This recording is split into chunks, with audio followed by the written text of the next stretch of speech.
Hello Jharkhand, एलईजी में आप सभी का स्वागत है। आज है 28 अक्टूबर 2023 और आज के न्यूज़पेपर से जितने भी इंपॉर्टेंट करंट अफेयर्स बनेंगे झारखंड से, साथ ही साथ नेशनल और इंटरनेशनल, सबको स्टैटिक बैकग्राउंड के साथ डिस्कस करूंगा। क्लास आप लोग ध्यान से सुनिएगा।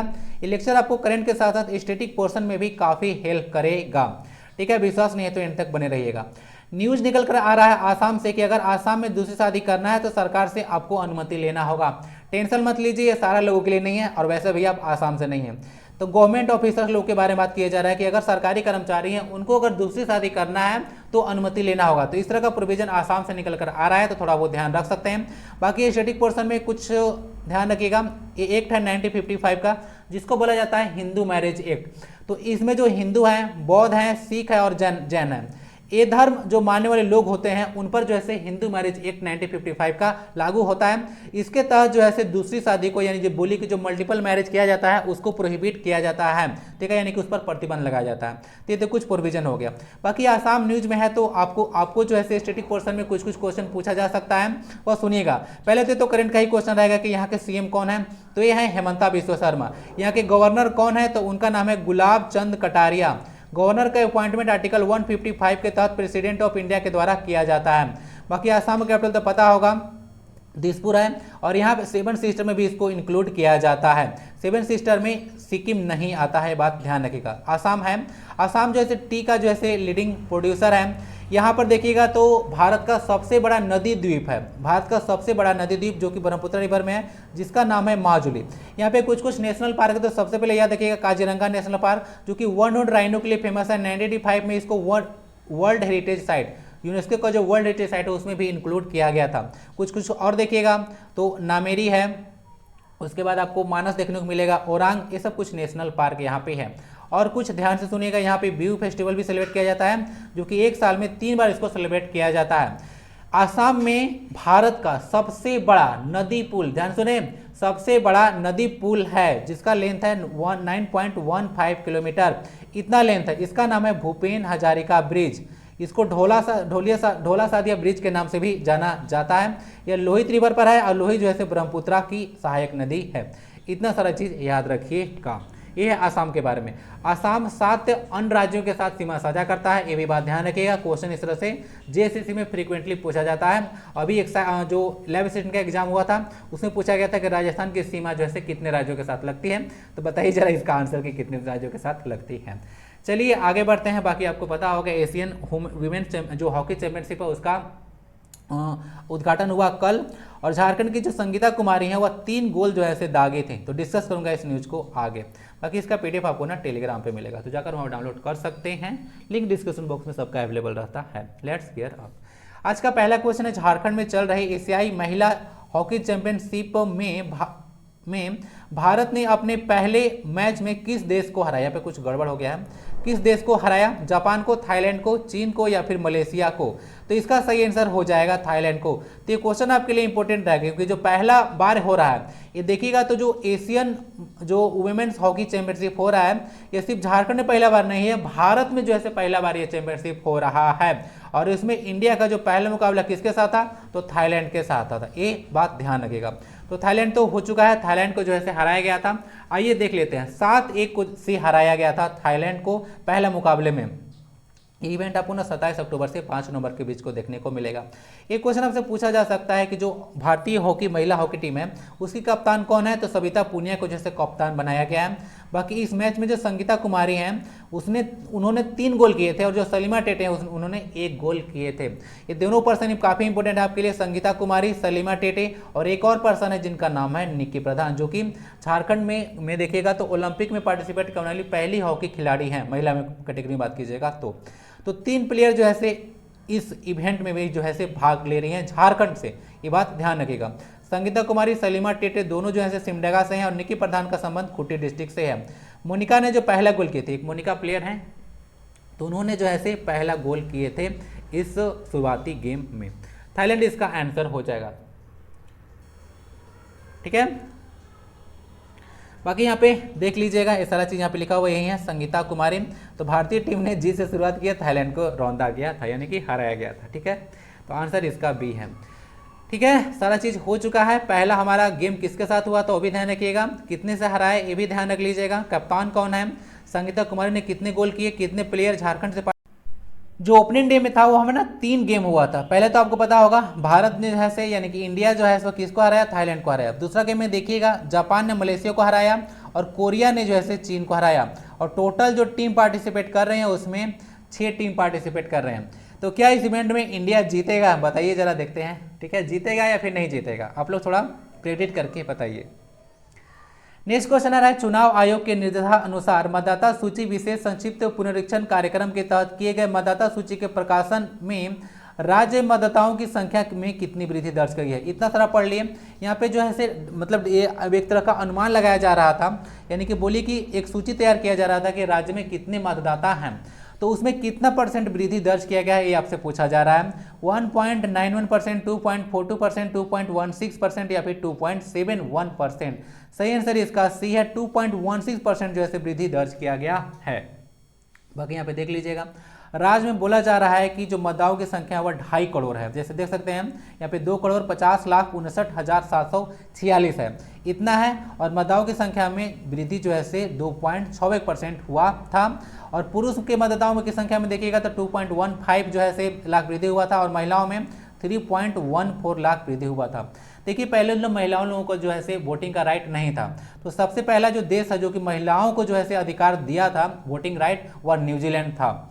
राज्य मतदान, अभी देखिएगा तो न्यूज में भी आ रहा था कि जो मतदान केंद्रों की संख्या यानी कि जहां पर जो पोलिंग बूथ होता है उसकी संख्या में भी जैसे वृद्धि किया गया है। 29,521 जो है से हो चुका है। 57 नए जो है से बूथ बनाए गए हैं। ठीक है, तो नए केंद्र 95, वृद्धि 57 हुआ है, सॉरी, केंद्र नया बनाया गया था 95, कुछ विलय कर दिया गया था 38 को। कहने का तात्पर्य ये है कि जैसे कुछ विलय क्यों कर दिया जाता है, जैसे कोई बुरा सिचुएशन में, कोई मतदान केंद्र ऐसा है जो जर्जर स्थिति में है, तो उसको वहां से हटाकर किसी और जगह शिफ्ट कर दिया जाता है, या उसको मर्ज कर दिया जाता है कि जो यहाँ के कैंडिडेट हैं वो जैसे दूसरे कैंडिडेट तो मत बोलिए, जो यहाँ के वोटर्स में दूसरे जगह जो है ऐसे वोट डाल सकते हैं। तीसरे से कुछ काम किया गया था। बाकी कभी भी पूछेगा कि राज्य निर्वाचन आयोग का गठन किसके अनुच्छेद के तहत किया जाता है, तो संविधान का अनुच्छेद 243 के है, जिसके तहत राज्य में देखिएगा तो राज्य निर्वाचन आयोग का गठन किया जाता है। और झारखंड का भी वर्तमान में मुख्य चुनाव आयोग देखिएगा, यानी कि चीफ इलेक्शन कमिश्नर है, उनका नाम है डीके तिवारी, देवेंद्र कुमार तिवारी। ये बात ध्यान रखिएगा। इलेक्शन से रिलेटेड कभी भी चीज़ आता है तो ध्यान रखिएगा। एक आता है इलेक्शन कमीशन ऑफ इंडिया, मैं पहले भी डिस्कस कर चुका हूँ। आर्टिकल 324 से लेकर 29 तक जो है इलेक्शन कमीशन ऑफ इंडिया के बारे में जैसे मेंशन है, यानी कि एक कॉन्स्टिट्यूशनल यानी कि एक संवैधानिक बॉडी होता है। अगर वोटिंग यहाँ से बात आता है तो पता है आपको, पहले जो है से 21 साल जो है से मतदान करने का ये था, तो बाद में जो है से 1981 में क्या किया गया, 1981 में जो है से 61वां संविधान संशोधन किया गया, जिसके तहत जो है से वोटिंग एज को 21 से घटाकर जो है से 18 कर दिया गया था। सारा चीज हो चुका है। आंसर इसका सी है 2.16%।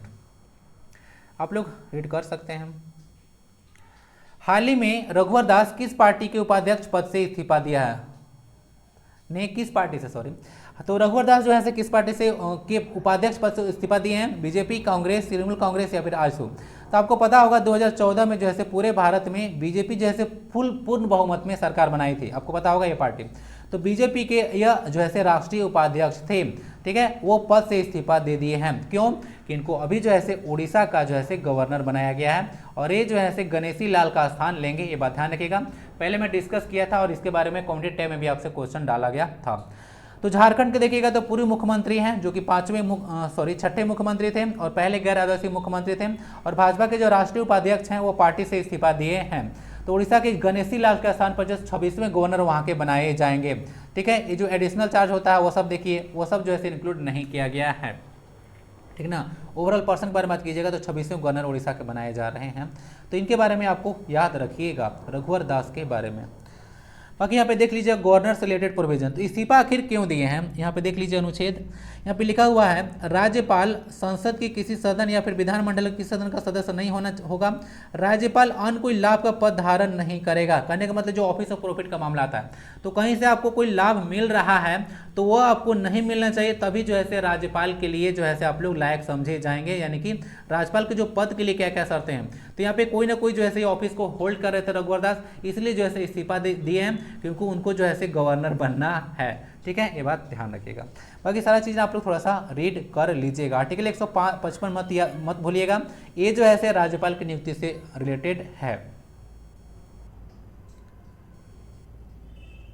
आंसर बीजेपी है ना, Bharatiya Janata party. Palamu tiger reserve की स्थापना कब की गई थी? 1986 में, 1975 में, 1973 में या फिर 1936 में? तो पलामू टाइगर रिजर्व की स्थापना 1973 में किया गया था, ये बात ध्यान रख लीजिएगा। ये आपको पता होगा प्रोजेक्ट टाइगर भी जैसे 1973 में आया था, आपको याद होगा प्रोजेक्ट टाइगर और केशवानंद भारती केस। ठीक है, हमेशा से मैं आपको डिस्कस करता हूँ। तो उसी समय जो है इसको स्थापना किया गया था। उस समय टोटल 9 टाइगर को जो रिजर्व को जो है प्रोजेक्ट टाइगर के तहत लाया गया था, टोटल 9 याद रखिएगा। तो 1973 इसका आंसर हो जाएगा। अभी न्यूज में इसलिए आ रहा है कि जो पीटीआर है यानी कि पलामू जो टाइगर रिजर्व, उसमें एक बाघ देखा गया था, और ये जो बोला जा रहा था कि एक बांधवगढ़ से ना बाघ जो है गायब हो गया था, तो अब इसको भी हाल ही में इधर देखा गया था। तो डिस्कस एक मतलब ये बोला जा रहा था कहीं ये बांधवगढ़ का बाघ तो नहीं है या फिर जो है यहीं का है। तो अगर ऐसा होगा तो 2 बाघ हो जाएंगे, क्योंकि पलामू टाइगर रिजर्व में पहले डिस्कस किया था कि एक जो है टाइगर है, लेकिन अगर ये पुष्टि हो जाएगा कि ये बेतला नेशनल पार्क का नहीं है, तो हो सकता है कि ये 2 हो सकता है कि जो पहला है वही हो। ये आपको आगे पता चलेगा कि 2 होगा कि 1 होगा या फिर बांधवगढ़ वाला ही है। बाकी बेतला राष्ट्रीय उद्यान के बारे में याद रखिएगा, लातेहार पलामू में है। इसको जो है नेशनल पार्क बनाया गया था 1986 में। ठीक है, 1986 में। बेतला का फुल फॉर्म होता है बाइसन, एलिफेंट, टाइगर, लियोपोल्ड और एक्सिस। ठीक है, ये बात ध्यान रखिएगा। बेतला आंसर तो हो गया 1973। बाकी यहाँ पे देख लीजिएगा, टाइगर से रिलेटेड अगर कुछ बात आता है तो 29 जुलाई को जो है ग्लोबल टाइगर डे यानी कि विश्व व्याघ्र दिवस यानी कि बाघ दिवस मनाया जाता है। 2010 से इसको सेलिब्रेट किया जा रहा है। अभी टाइगर सेंसस हुआ था 2022 में, तो भारत में कुल बाघ की संख्या 3682 है, याद रख लीजिएगा। 2018 में जो था 2967 था। सबसे अधिक अगर बाघ आपसे पूछे कहाँ पे है, तो मध्य प्रदेश में है। झारखंड में बाघ जो है 1 था, और बाघ की संख्या देखिएगा 2018 में झारखंड में 5 था, तो बाघों की संख्या जो है घटा था इस रिपोर्ट के तहत। टाइगर सेंसस देखिएगा तो हर एक 4 साल के अंतराल के बाद कराया जाता है। जैसे कि प्रोजेक्ट टाइगर बताया था कि 1973 में आया था, टोटल 9 टाइगर रिजर्व को इंक्लूड किया गया था, जिसमें पीटीआर भी था। 50 साल इसका प्रोजेक्ट टाइगर का पूरा हुआ था 2023 में ना, इसीलिए आपके इंपॉर्टेंट हो जाता है। टॉप टाइगर रिजर्व देख लीजिएगा यहाँ पे कौन कौन से सबसे ज़्यादा कॉर्बेट है। ठीक है, जो कि कॉर्बेट कहाँ पे है, तो ये उत्तराखंड में है। उसके बाद बांदीपुरा है, फिर नागरहोल है। बांदीपुरा और नागरहोल दोनों जैसे कर्नाटका का टाइगर रिजर्व है। ओके, अब देखिएगा अगर टाइगर स्टेट्स के बारे में बात कीजिएगा, सबसे ज़्यादा टाइगर किस राज्य में, ये तो था कि किस जो है रिजर्व में सबसे ज़्यादा है, तो ये था कॉर्बेट होगा, फिर बांदीपुर और नागरहोल। टॉप स्टेट पूछेगा सबसे ज़्यादा एमपी में बाघ है, फिर कर्नाटका में, फिर उत्तर प्रदेश में, महाराष्ट्र में। और टोटल टाइगर रिजर्व इंडिया में 53 हैं। ये कुछ याद रखिएगा। तो डिटेल में डिस्कशन हो चुका है, यहाँ से पूरा का पूरा आपका स्टैटिक पोर्शन कंप्लीट हो गया है। सब न्यूज में आ रहा था, तो इस तरह से क्वेश्चन आपको पूछे जा सकते हैं। रांची के पर्सन है तियाना बुधिया ने कितने वर्ष के उम्र में एवरेस्ट के बेस कैंप तक पहुंचने वाली झारखंड की सबसे कम उनकी लड़की बन गई हैं? 7 वर्ष, 8 वर्ष, 9 वर्ष या फिर 10 वर्ष? तो यह 9 वर्ष की उम्र में यह कारनामा की हैं। ठीक है, नाम है तियाना बुधिया, कहाँ की है, रांची की पर्सनालिटी है। कहाँ पहुंची है, तो एवरेस्ट के बेस कैंप पर। पहले डिस्कस किया था, जेसीसी में क्वेश्चन आ चुका था कि एवरेस्ट पर आपको चढ़ना है तो कितने साइड से चढ़ा जा सकता है। तो एक तो चाइना का साइड से चढ़ा जा सकता है यानी कि स्केल किया जा सकता है, और एक नेपाल के साइड से स्केल किया जा सकता है। एवरेस्ट दुनिया की सबसे ऊंची चोटी है, जिसका हाइट है 8848 मीटर, कहीं कहीं 50 भी मिल जाएगा। चलिए, क्वेश्चन आपसे फ्रीक्वेंटली जो है पूछा जाता है कि 7 महाद्वीप की सबसे ऊंची चोटी कौन कौन सी है। तो आज यहाँ पे स्टैटिक पर्सन में डाल दिया हूँ, आपको स्टैटिक में काम करेगा। तो एशिया जो है माउंट एशिया का जो महाद्वीप है उसमें उसका सबसे ऊंची चोटी है माउंट एवरेस्ट। ठीक है, ध्यान रखिएगा। नेपाल आपको नेपाल में रहेगा, मेनली नेपाल चाइना में। तो यह फर्स्ट है, पूरा विश्व में भी ये सबसे ऊंचा है, एशिया का भी सबसे ऊंचा है। अफ्रीका में देखिएगा तो माउंट किलिमंजारो है, तंजानिया में पड़ता है। यूरोप का माउंट एल्ब्रस है, रूस जॉर्जिया सीमा पर मिलेगा। उत्तरी अमेरिका में माउंट मैकिनले है, ध्यान रखिएगा। दक्षिण अमेरिका माउंट अकांगुआ है, और ऑस्ट्रेलिया का है माउंट कोसिस्को, और अंटार्कटिका का है माउंट विंसन। तो ये सब ध्यान रखिएगा, ये सब जो है आपको डायरेक्ट क्वेश्चन पूछा जाता है। माउंट एल्ब्रस, एवरेस्ट पता नहीं कितने बार पूछा चुका, अकांगुआ याद रखिएगा, माउंट विंसन भी याद रखिएगा। इतना तो आपको भूलना नहीं है, ऐसे सब याद रखिएगा। क्वेश्चन पूछा जाता है कि इस महाद्वीप की सबसे ऊंची चोटी कौन सी है। आंसर इसका सी है। भारत की सबसे ऊंची चोटी है कंचनजंगा, जो कि एक नेशनल पार्क भी है। 85 से 86 में बताया था इसका लेंथ है, 8,586 मीटर, 50 से 86 मीटर। कंचनजंगा नेशनल पार्क भी है सिक्किम में। झारखंड सरकार ने मोनो रेल सेवा की शुरुआत करने की स्वीकृति किस वर्ष प्रदान की थी? 2014, 2015, 2016 या फिर 2017? तो ये रघुवर दास के टाइम में इसको शुरू किया गया था, 2015 में मोनो रेल सेवा। मोनो रेल सेवा आप लोग देखिएगा यहाँ पे इस तरह से रेल चलता है, उसको मोनो रेल, यानी कि सड़क भी नीचे रहेगा, ऊपर में रेल आपको पार होता हुआ नजर आएगा। इस तरह का जो सेवा होता है उसको मोनो रेल जो है से बोला जाता है। तो मोनो रेल सेवा 2015 में रघुवर दास के टाइम में शुरू किया गया था और ये फैसिलिटी जो है से रांची में मेनली प्रोवाइड कराने के बाद किया जा रहा था। इसमें कुल लंबाई 14 किलोमीटर रखने का प्रस्ताव किया गया था। कुल स्टेशन उसमें 19 बनाए जाते और 200 जो है से करोड़ रुपया इस पर खर्च होता है, लेकिन यह बना ही नहीं। ठीक है, ध्यान रखिएगा। बाकी भारत की पहली मोनो रेल सेवा जो है से मुंबई में शुरू किया गया था 2014 में। आंसर इसका बी है 2015, याद रखिएगा। नेक्स्ट क्वेश्चन नहीं है, नेक्स्ट हम लोग देखेंगे झारखंड वन लाइनर न्यूज। तो सबसे पहले आ रहा है कि झारखंड राज्य मानवाधिकार आयोग की जो कार्यकारी अध्यक्ष है वह एस के सतपति हैं। देखिएगा, तो मैं आपको डिस्कस किया था कि 2018 से जो है यह पद खाली है, लेकिन आजकल जो न्यूज में आ रहा है कि जो ज़्यादा चांस है कि जो राज्य के जो मानवाधिकार जो अध्यक्ष हैं उनका नियुक्ति हो जाएगा। तो हो जाएगा तो ये फिर से न्यूज में आएगा और मानवाधिकार आयोग के बारे में डिटेल में डिस्कस करूंगा। फॉर द टाइमिंग याद रखिएगा 10 दिसंबर को विश्व मानवाधिकार दिवस मनाया जाता है। बाकी झारखंड देखिए डीजल पर जो वैट होता है, वैल्यू एडेड टैक्स होता है, उसको 22% से घटाकर 17% किए जाने की मांग किया जा रहा है। ठीक है, बाकी social economic and gender inclusiveness in tourism theme पर आधारित जो है एक पुस्तक है जिसको जो है IHM Ranchi, Indian institute of जो होटल मैनेजमेंट रांची है, उनके शिक्षाविदों के द्वारा जो है इसको लिखा गया था। ठीक है, IHM रांची की स्थापना 2019 में किया गया था, बात ध्यान रखिएगा। NHAI क्या होता है? National highway authority of India. तो इसके जो अभी चेयरमैन है वह संतोष कुमार जो है यादव हैं। NHAI को 1995 में एस्टेब्लिश किया गया था। न्यूज में आ रहा था कि जो झारखंड में जितने भी सड़क NHAI के द्वारा जो है से बनाया गया है उसका जो है जांच होगा क्या वो अप टू मार्क है या फिर नहीं है। टाटा कंपनी जो है भारत में आईफोन बनाएगी तो आपको आईफोन थोड़ा सस्ता मिलेगा आने वाले दिनों में। तो ये जैसे जो वेस्टर्न प्लांट है उसको $125 मिलियन में जो है खरीदने वाला है। तो याद रखिएगा टाटा कंपनी भारत में आईफोन बनाएगी तो सस्ता आपको आने वाले दिन में मिलेगा। राज्य में जैसे ना कृषक पाठशाला जो है खोले जाने की बात किया जा रहा है कि 14 जो है नए जैसे कृषक पाठशाला खोले जाएंगे। इसमें क्या किया जाएगा? तो इसमें मेनली रूप से किसानों को प्रशिक्षित किया जाएगा। पाठशाला में क्या होता है? शिक्षा दिया जाता है। तो कुल जो है झारखंड में 31 कृषक पाठशाला हो जाएंगे। खांची एफएम न्यूज में आ रहा था, ध्यान रखिएगा, ये कम्युनिटी रेडियो है जिसका फ्रीक्वेंसी है 90.4 FM। ठीक है, ये रांची यूनिवर्सिटी का कम्युनिटी रेडियो है। बाकी KTPS ध्यान रखिएगा, फुल फॉर्म होता है कोडरमा थर्मल पावर स्टेशन। ये शायद BBC के है, किसी का और का है, इसको ना बाद में डाल दूंगा। ठीक है, न्यूज देखने के बाद। बेटी मिश्रा में देखिएगा तो अभी 5G यूज कैश लैब को जो है स्थापित इसमें किया जाएगा। प्राइम मिनिस्टर के द्वारा जो है इसको डिक्लेयर किया गया था, मतलब सम्मानित किया गया था, मतलब इसमें एक लैब दिया गया था 5G यूज कैश लैब। इसको आगे भी डिस्कस किया जाएगा। तो कुछ याद रखिएगा। तो BIT मिश्रा के बारे में याद रखिएगा, इसके स्थापना 1955 में ही हुआ था, यानी कि वही हिंदू मैरिज एक्ट के टाइम में। और इसको 1986 में जो है डीम्ड यूनिवर्सिटी का दर्जा दिया गया था।